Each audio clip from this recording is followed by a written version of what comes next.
자, 즐거운 계산해설 27번부터예요. 지금 31회 하고 있고, 아유, 수익성 지수네. 일단 뒤로 넘겨야죠. 그 다음에 자, 28번도 이걸 우리 부동산 학의 지식이라기보다는 어떤 상식이라고 봐야겠어요. 요거 하나만 봐봐요. 자, 내가 어떤 오피스텔에 하나 투자하고 싶어요. 오피스텔. 근데 오피스텔을 투자하면 얼마의 수익률을 기대할 수 있습니까? 기대 수익률을 봤더니 기대 수익률을 봤더니 한 30% 정도야. 30% 정도? 그러면 오피스텔 왠지 투자해야 될 것 같죠? 기대 수익률이 30%나 되니까. 그럼 오피스텔 투자해야 돼. 그러면 어디로 가야 돼? 어디로? 그렇죠. 항상 은행에 가야지. 우리가 돈이 있다 없다 기본적으로 쌓아놓고 있지 않으니까. 그러면 이제 은행에 가서 이제 대출을 받아야 오피스텔 투자할 거죠. 그러면 은행이 대출을 해주면 항상 공짜로 빌려주지 않는 거니까 이제 대출 해줄 때 금리를 이렇게 받죠. 근데 금리가 4%대야. 4%대. 그러면 어떤 생각이 드나요? 요런 생각이야. 요런 생각이야. 그렇지 않으면 이런 생각이야. 이런 생각이겠죠? 이걸 이론적으로 설명한 게 이게 지렛대 효과란 말이에요. 지렛대 레버리지 효과. 봐봐요. 자, 그렇게 어려워하지 말고, 자, 오피스텔에 투자를 하게 되면 수익률이 한 30% 정도 된대. 그럼 투자해야지. 그래서 자금을 빌리러 은행에 딱 갔어. 그랬더니 정상 은행이 아니라 뭔가 나한테 오면요, 나는 자금을 빌려주면서 얼마를 요구하느냐? 그러면 30% 달라 그래. 빌려준 돈에 30% 이자를 달라 그래. 왜? 수익률이 30%잖아. 근데 은행은 대출 금리로 보통 4%나 5%대를 딱 책정하고 있단 말이에요, 지금. 그러면 어떤 일이 벌어집니까? 야, 이 대출을 받아서 부동산에 투자하면 30%나 얻는데 은행이 딸랑 4%만 달라 그러네. 그러면 나머지는 다 내가 가져가겠구나. 이게 플러스 지렛대 효과라고. 이게 플러스 지렛대 효과. 플러스 지렛대 효과. 자, 5번을 봐봐. 이 저당 수익률이라는 게 뭐니? 그러면 저당 대출을 통한 수익률이야. 이 저당 수익률이 항상 이게 은행이 가져가는 목이에요. 은행이 가져가는 목. 그리고 저당 수익률이 그냥 실무에서는 대출 금리라고 하는 거야. 이 은행이 가져가는 거야. 은행이. 그리고 총 자본 수익률이라는 게 투자 수익률이야. 투자 수익률. 왜? 투자를 할 때 내 돈과 은행의 돈을 합쳐서 투자하잖아. 이게 총 자본은 항상 요 투자 전체 수익률을 말한다고요. 이게. 근데 이제 봐봐. 저당 수익률이 크다 이렇게 돼 있어. 저당 수익률이 크다. 이게 저당 수익률이 크다. 그러면 저당 수익률이 크다 그러면 해석이 안 되잖아. 뭐라고? 항상 저당 수익률, 대출 금리는 은행이 가져가는 목이야. 그럼 번역을 해봐. 은행이 가져가는 목이 크다라는 거야. 어떤 상황에서? 이 상황에서 은행이 가져가는 목이 크다 그러면 나에게 유리해, 불리해? 불리해버린 거지. 은행이 일단 많이 가져가면 내가 가져갈 게 줄어드는 거니까. 그러니까 은행이 많이 가져간다는 거야. 근데 부채 비율을 높인다 그러면 대출을 많이 받는 거라고. 그럼 망하는 거야? 흥하는 거야? 망해버린다는 거지. 그래서 해석을 잘 해줘야 돼요. 저당 수익률을 어려워하지 말고 은행이 가져가는 목이야. 그래서 저당 수익률이 크다 그러면 은행이 뭔가 많이 가져간다. 은행이 자금을 대주고 뭔가 높은 금리를 요구한다. 그럴 때 대출을 많이 받으면 돼, 안 돼? 그럴 때 대출을 많이 받으면 망하는 지름길이지. 그러니까 부채 비율을 높인다 그러면 틀리는 거라고. 이게 틀리는 거라고. 이거 하나만 기억해 줘요. 나머지는 그냥 대충 요런 같아. 공시를 최소화하고 자산 가치를 극대화하고 절세하고 경비를 절감하고 이것만 모르겠잖아. 그냥 대충 5번 찍었어야지. 이유는 이렇다. 자, 비율인 대차 또 나왔네. 30회 30일에 또 나왔어. 30회 30일에. 그러니까 이따가 풀 때 제가 알려준 방식이 기억나는지 한번 봅시다. 기억 안 날걸? 자, 이거 봅시다. 자, 우리는 수식을, 육계수의 수식을 다루지 않잖아요. 에? 우리 가끔씩 이런 거 있죠? 자, 봐봐. 글을 읽다가 역수이다 이런 표현이 나오면 저당상수나 감체, 기금계수 둘 중에 하나가 나온다 있어요. 근데 저당상수가 이렇게 나와. 그러면 항상 누가 나와야 됩니까? 저당에 찌읒 있으니까 연금의 현재가치, 찌읒자가 있는 현재가치 계수가 나와야 됩니다. 요게 우리 이론에서 자주 나오는 거죠. 항상 역수 나오면 그러죠. 찌읒 이렇게 저당상수의 찌읒, 현재가치의 찌읒 이렇게 이것만 찾으세요. 이걸 왜 이게 도대체 뭔 소리입니까? 그러면 연금의 현재가치 계수의 공식은요 이래요.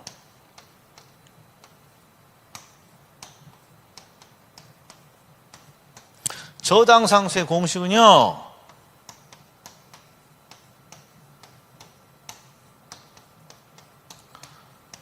이래요.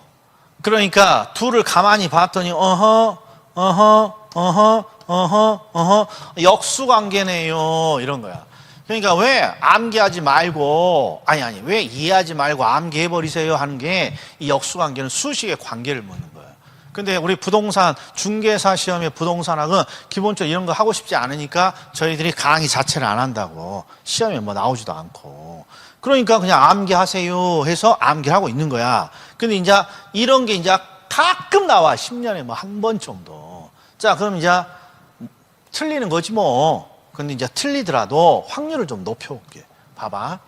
항상 이 문제가 어떤 수식을 묻는지 보자고.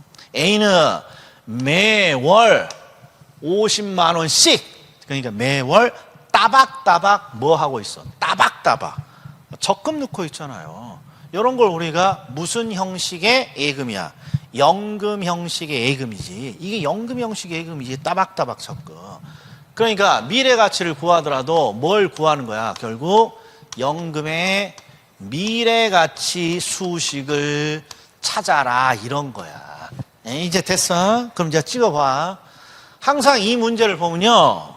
월 조건이야. 이자가 월. 연 3%인데 월 복리니까 월 단위로 이자를 계산하는 거야. 그러면 3%가 아니라 월 단위로 계산하면 12개월로 나눈 금리야. 그러니까 야, 월 단위니까 최소한 야, 요 놈은 아니야. 0.03이 3%를 뜻하니까 요 놈도 아니야. 요 놈도 요 세 개야. 요 세 개. 왜? 12개월이 있는 요게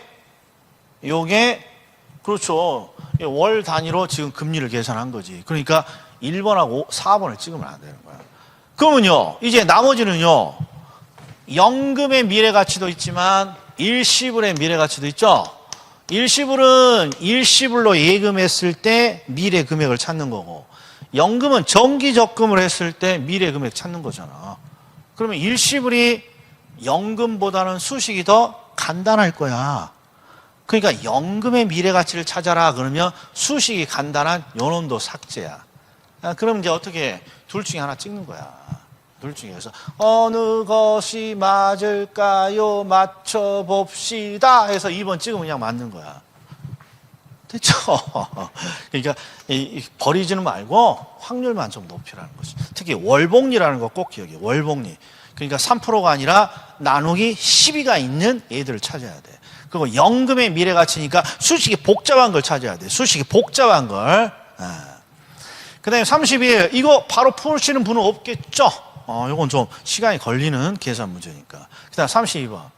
지분금융과 부채금융. 지분금융과 부채금융을 이렇게 구분하는 건데, 자, 질문. 정부의 시장 개입 방식 중에 직접 개입입니까? 간접 개입입니까? 물으면 뭘 암기하는 게 내가 유리하다 있어. 그렇죠. 직접. 임대료 규제, 분양가 규제. 그 다음에 각종 공적 개발. 그 다음에 은수서. 요 정도밖에 없으니까. 그리고 부채금융과 지분금융을 물으면, 그렇죠. 부채금융을 묻더라도 지분금융을 안 찾는 게 유리해. 왜? 지분금융이, 자, 지분금융은 찌읒, 주식이야. 그리고 syndication, 벤처, 조인트 벤처, 투자, 부동산 투자회사, 이게 암기코드잖아요. 찌읒 주식, 지분은 찌읒 주식. 그 다음에 sin 벤처 투자회사. 그러니까 아하, sin 벤처 투자회사. 어허, 이거밖에 없어. 지금 내가 암기하는 게 신디케이션도 없고 조인트 벤처도 없고 투자도 없고 주식도 안 보여. 그러면 이제 찾아봅시다. 일단 기억은 들어가야지. 기억은. 그러니까 일단 이놈은 삭제야. 그리고 니은 봐봐. 니은 그러면 어허. 우리 영어 ABS, MBS, ABCP 영어가 나오면 이게 유동화 증권.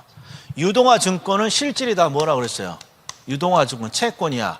그러니까 부채금이야. 부채금이야. 그러니까 니은은 들어가면 안 되는 거야. 니은은. 그럼 니은은 들어가면 안 돼. 니은은. 그러니까 2번이 정답이야. 그러니까 최소한 이렇게라도 맞추라고. 이렇게라도. 아, 기억 니은만 봐도 맞춰주네. 기억 니은만 봐도. 기억 니은만 봐도.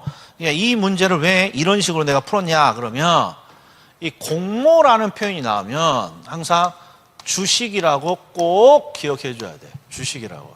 주식의 공모가 공개 모집이야. 투자자의 공개 모집. 그래서 공모 나오면 주식의 공개 모집 이렇게 되어 있는 거예요. 예. 자, 그래서 이제 이것까지 안다 그러면 이 공모 주식 투자에서 이제 기억 디귿은 무조건 들어가야지. 기억 디귿은. 그다음에 기억 디귿 들어가 있는 거 없네. 그러니까 이거 정답이야 그냥. 어? 이것까지 알면 더 빠르게 찾는 거고. 어. 자, 33. 자, 주택연금. 정확한 플레임이 주택담보. 주택담보. 주택을 담보로 맡기고 노후연금을 대출받는 제도죠. 주택연금이야. 주택연금은요, 항상 계정이 있을 때 문제를 내. 계정이 있을 때. 그러니까 지금은 계정상이 많지 않아. 내가 흐름을 볼 테니까 잘 봐요. 제일 처음에는, 주택 소유자 또는 배우자가 60세였어. 그런데 이게 55세로 낮아졌다고. 그럼 취지가 뭐예요? 주택연금에 가입할 수 있는 사람을 60세 이상에서 55세 이상으로 바꿨어. 그러니까 가입 대상을 늘린 거죠. 요때 시험에 나왔다고. 요때. 자, 그 다음에 뭐가 바뀌었을 것 같아요?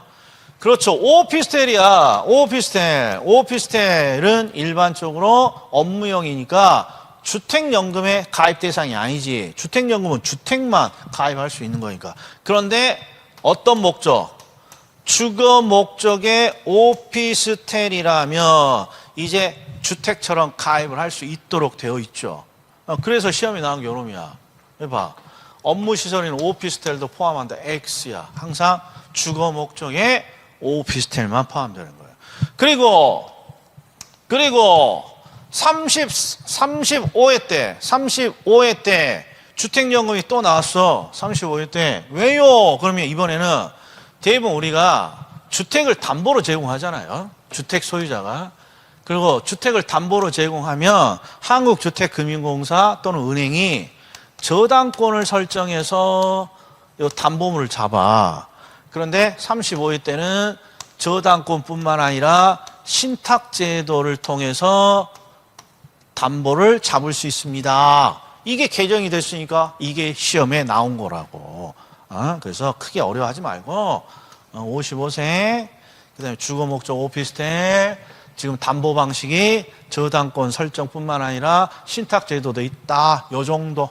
그리고 제가 별표 친 거 한 번씩만 읽어보시면 됩니다. 네. 자, 34. 요건 풀어야겠어. 요건 미뤄야겠어. 이건 풀어야지. 입지계수, 30회 때 입지계수 풀었고, 바로. 기대수익률 풀었어. 그 다음에 또 뭐 풀었어? 공시지가 기준법 풀었지. 바로. 왜? 쉬운 거니까. 이 세 개 정도 바로 풀어야지. 여기는, 그렇죠. 요건 바로 풀어야지. 대출금액. 대출금액. 자, 어떤 사람이 5천, 자, 연소득이 5천이고, 시장 가치가 3억 원인 주택을 소유하고 있어. 그리고 A가 이미 5천을 이미 대출을 받고 있죠. 그러니까 추가로 얼마를 더 받을 수 있습니까? 그럼 항상 먼저 추가로가 중요한 게 아니라 내가 대출 받을 수 있는 최고 금액을 먼저 찾죠. 그러면 LTV야. LTV는 담보물의 50%를 빌려준다는 거죠. 담보물이 지금 3억 원이잖아. 3억 원. 그러니까 3억에 50%, 그러니까 1억 5천 바로 나왔어. 자, DTI는 항상 소득의 40%를 원리금 상환하는 데 쓸 수 있다는데 얘는 공식을 암기해야지. 자, 소득이 얼마입니까? 소득이 5천이야. 5천에 40이니까 2천만 원이야. 근데 2천만 원이 대출 금액이 아니야. 1억대가 대출 금액이지. 그러니까 이건 은행에 갖다 바칠 수 있는 원금과 이자야. 그래서 항상 여기다가 뭐 한다는 거야? 저당 상수를 나누는 거죠. 그러니까 항상 암기하고 있어야 돼. DTI에 D가 나오면 소득의 D야. 그러니까 5천에 40. 그럼 2천이야. 그리고 2천을 뭘로? 저당 상수 0.1로 나누면 2억 이렇게 되는 거라고. 그럼 항상 두 금액을 모두 충족시켜야 되니까 둘 중에 작은 금액 얘로 결정이지. 그러면 1억 5천이 뜻하는 게 이 사람이 제공한 담보물하고 이 사람의 소득으로 받을 수 있는 맥시멈이야. 근데 여기서 이미 얼마를 뽑아다 쓰고 있어. 5천을 뽑아다 썼죠. 그러니까 추가로 얼마를 더 받을 수 있니? 그러면 1억 추가로 받을 수 있겠군요. 이렇게 3번이지.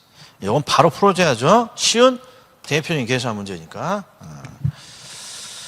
자, 35번. 자, 30회 기출에서 30회 기출에서 기억 안 나기만 해봐. 자, 일단 두 가지를 했어. 표준위가 나오면 누굴 찾고 국토교통부 장관이 있는지를 찾고, 그 다음에 표준위가 있는데 뒤쪽이 기준이 된다. 표준위가 기준이 된다. 그러면 표준지 공시지가는 국토교통부 장관이 왜 만들었어요? 국토교통부 장관이 표준위를 만들면 이 표준위가 하나의 가격 산정의 기준이 되는 거예요. 그래서 표준위를 기준으로 가격을 산정하는 거죠. 그러니까 표준지 공시지가는 뭐 산정의 기준이야? 지가 산정의 기준이라고. 지가 산정의 기준. 그래서 국토교통부 장관, 지방자치단체가 지가를 산정할 때 기준이 되고요. 감정평가법인이 토지를 평가할 때 기준이 돼요. 이거 두 개. 그 다음에 하나 또 뭐? 개별이만 나오는 3종 세트가 있다고 했어. 개별이에서 매년 나오는 3종 세트. 그 일종이 뭐냐? 표준지로 선정된 토지, 조세, 부담금의 부과 대상이 아니라면 개별이를 결정 공시하지 아니할 수 있어요. 요거죠. 딱 봤더니 개별, 아이고, 뭐야. 안 넘기고 내가 했네요. 아이고. 요거죠. 죄송해요. 자, 개별이를 결정 공시하지 아니할 수 있는 토지, 요거잖아. 개별이 3종 세트. 그랬더니 딱 봤더니 표준지로 선정된 토지요. 바로 보이고, 그 다음에 조세 부담금의 부과 대상이 아니죠. 농지 보전 부담금이고 개발 부담금이 뭔지 모르지만 야, 부담금의 부과 대상이 아니다. 니도 맞고 니도 맞아. 그리고 국세, 이 조세잖아. 조세 부담금. 그러니까 최소한 기역, 니은, 디귿, 리을은 들어가야 돼. 기역, 니은, 디귿, 미음. 그렇죠. 요건 들어가야 돼. 근데 요놈이냐, 리을까지 들어간 요놈이냐, 이제 결정해야지. 그런데 리을번 봤어. 표준지로 선정된 토지도 아니고, 조세 부담금의 부과 대상이 아니어요. 라고 안 했잖아. 그러니까 그냥 정답은 3번이겠죠. 그냥 이것도 찍어야 되는 거야. 정확히 뭔가 명확히 알고 문제를 맞추는 게 아니라. 근데 얘는 찍어도 확률이 큰 거지. 우리가 암기하고 있는 내용이니까. 자, 36. 자, 감정평가에 관한 규칙의 내용으로 옳은 것은 틀린 것은 매년 하나 이상이야. 매년 하나 이상. 자, 여기서 수험생들이 제일 싫어하는 내용이 뭘까요? 이 놈입니다. 왜? 방식의 정의를 내고 있어. 근데 나는 방식 싫어서 아예 손도 안 댔다, 이거야. 자, 그래서 문제 요령이 더 필요해. 제가 부동산 학은 항상 분석의 대상이야, 그냥 키워드를 갖고 짝대기 하는 대상이야. 짝대기 하는 대상이야.